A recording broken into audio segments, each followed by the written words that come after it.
Clip number 42۔ اس میں انشاءاللہ عز و جل آپ سورہ بقرہ کی آیت نمبر 123 سے 125 کی تلاوت قرآن، ترجمہ اور تفسیر صراط الجنان سنیں گے۔ بسم اللہ الرحمن الرحیم۔ ترجمہ: اللہ کے نام سے شروع جو نہایت مہربان رحمت والا ہے۔ واتقوا يوما لا تجزي نفس عن نفس شيئا ولا يقبل منها عدل ولا تنفعها شفاعة ولا هم ينصرون۔ ترجمہ: اور اس دن سے ڈرو جب کوئی جان کسی دوسری جان کی طرف سے کوئی بدلہ نہ دے گی، اور نہ اس سے کوئی معاوضہ لیا جائے گا، اور نہ کافر کو سفارش نفع دے گی، اور نہ ہی ان کی مدد کی جائے گی۔ لا تنفعها شفاعہ، نہ کافر کو سفارش نفع دے گی۔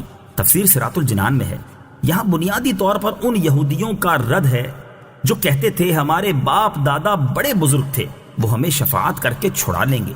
انہیں فرمایا جا رہا ہے کہ شفاعت کافر کے لیے نہیں ہے۔ گویا یہاں کافر کا بیان ہے کہ کافر کی طرف سے کوئی بدلہ نہ بنے گا، اور نہ اس سے کوئی معاوضہ لے کر اسے چھوڑا جائے، اور نہ کوئی اس کی شفاعت کرے گا، اور بالفرض اگر کوئی کرے تو کافر کے حق میں شفاعت قبول نہیں کی جائے گی، اور نہ کافروں کی مدد کی جائے گی۔ کافروں کے مقابلے میں مسلمانوں کی شفاعت بھی ہوگی، جیسے قرآن میں 20 جگہ ہے، اور مسلمانوں کی مدد بھی ہوگی، جیسے بخاری اور مسلم کی حدیثوں میں ہے کہ نبی کریم صلی اللہ تعالی علیہ وآلہ وسلم قیامت میں جگہ جگہ اپنے امتیوں کی مدد فرمائیں گے۔ وَإِذِ ابْتَلَىٰ إِبْرَاهِيمَ رَبُّهُ بِكَلِمَاتٍ فَأَتَمَّهُنَّ قَالَ إِنِّي جَاعِلُكَ لِلنَّاسِ إِمَامًا قَالَ وَمِن ذُرِّيَّتِي قَالَ لَا يَنَالُ عَهْدِ الظَّالِمِينَ۔ ترجمہ: اور یاد کرو جب ابراہیم کو اس کے رب نے چند باتوں کے ذریعے آزمایا تو اس نے انہیں پورا کر دیا۔ اللہ نے فرمایا میں تمہیں لوگوں کا پیشوا بنانے والا ہوں۔ ابراہیم نے عرض کی اور میری اولاد میں سے بھی؟ فرمایا میرا عہد ظالموں کو نہیں پہنچتا۔ وَإِذِ ابْتَلَىٰ، اور جب آزمایا۔ تفسیر صراط الجنان میں ہے یہود و نصارہ اور مشرکین عرب سب حضرت ابراہیم علیہ السلام کے فضل و شرف کے معترف اور آپ کی نسل میں ہونے پر فخر کرتے ہیں۔ اس آیت میں اللہ تعالیٰ نے آپ علیہ السلام کے وہ حالات بیان فرمائے ہیں جن سے سب پر اسلام کا قبول کرنا لازم ہو جاتا ہے، کیونکہ جو چیزیں اللہ تعالیٰ نے آپ علیہ السلام پر واجب کی وہ اسلام کی خصوصیات میں سے ہیں۔ ابتلا آزمائش کو کہتے ہیں۔ خدائی آزمائش یہ ہے کہ بندے پر کوئی پابندی لازم فرما کر دوسروں پر اس کے کھرے کھوٹے ہونے کا اظہار کر دیا جائے۔ حضرت ابراہیم علیہ السلام کی آزمائش میں بہت سے شرعی احکام بھی تھے، اور راہ خدا میں آپ کی ہجرت، بیوی بچوں کا بیابان میں تنہا چھوڑنا، فرزند کی قربانی وغیرہ سب شامل ہیں۔ للناس اماما، لوگوں کے لیے پیشوا۔ تفسیر صراط الجنان میں ہے یہاں امامت سے مراد نبوت نہیں، چونکہ نبوت تو پہلے ہی مل چکی تھی، تبھی تو آپ کا امتحان لیا گیا، بلکہ اس امامت سے مراد دینی پیشوائی ہے، جیسا کہ جلالین میں اس کی تفسیر قدوۃً فی الدین یعنی دین میں پیشوائی سے کی گئی ہے۔ وَمِن ذُرِّيَّتِي، اور میری اولاد میں سے۔ تفسیر صراط الجنان میں ہے جب اللہ تعالیٰ نے حضرت ابراہیم علیہ السلام کو امامت کا مقام عطا فرمایا تو آپ علیہ السلام نے اللہ تعالیٰ سے اپنی اولاد کے لیے بھی عرض کیا۔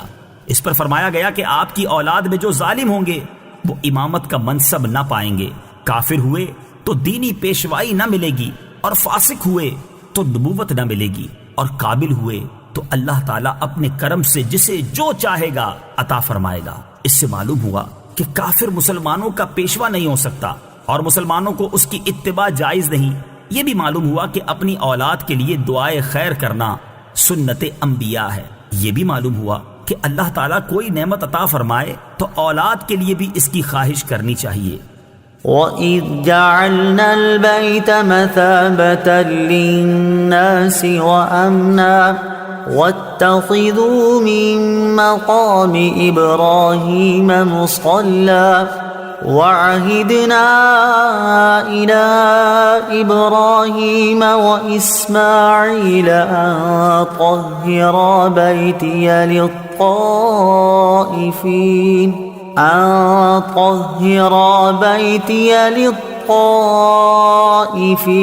والعاكفين والركع السجود. ترجمہ: اور یاد کرو جب ہم نے اس گھر کو لوگوں کے لیے مرجع اور امان بنایا، اور اے مسلمانوں تم ابراہیم کے کھڑے ہونے کی جگہ کو نماز کا مقام بناؤ. اور ہم نے ابراہیم و اسماعیل کو تاکید فرمائی کہ میرا گھر طواف کرنے والوں اور اعتکاف کرنے والوں اور رکوع و سجود کرنے والوں کے لیے خوب پاک صاف رکھو.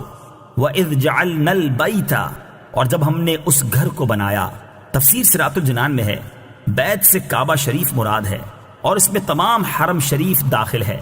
مثابہ سے مراد بار بار لوٹنے کی جگہ ہے. یہاں مسلمان بار بار لوٹ کر حج، عمرہ و زیارت کے لیے جاتے ہیں، اور جو نہ جا سکے وہ اس کی تمنا ضرور کرتے ہیں. اور امن بنانے سے یہ مراد ہے کہ حرم کعبہ میں قتل و غارت حرام ہے، یا یہ کہ وہاں شکار تک کو امن ہے.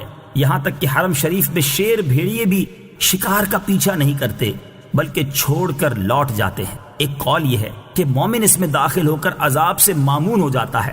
حرم کو حرم اس لیے کہا جاتا ہے کہ اس میں قتل، ظلم اور شکار حرام و ممنوع ہے.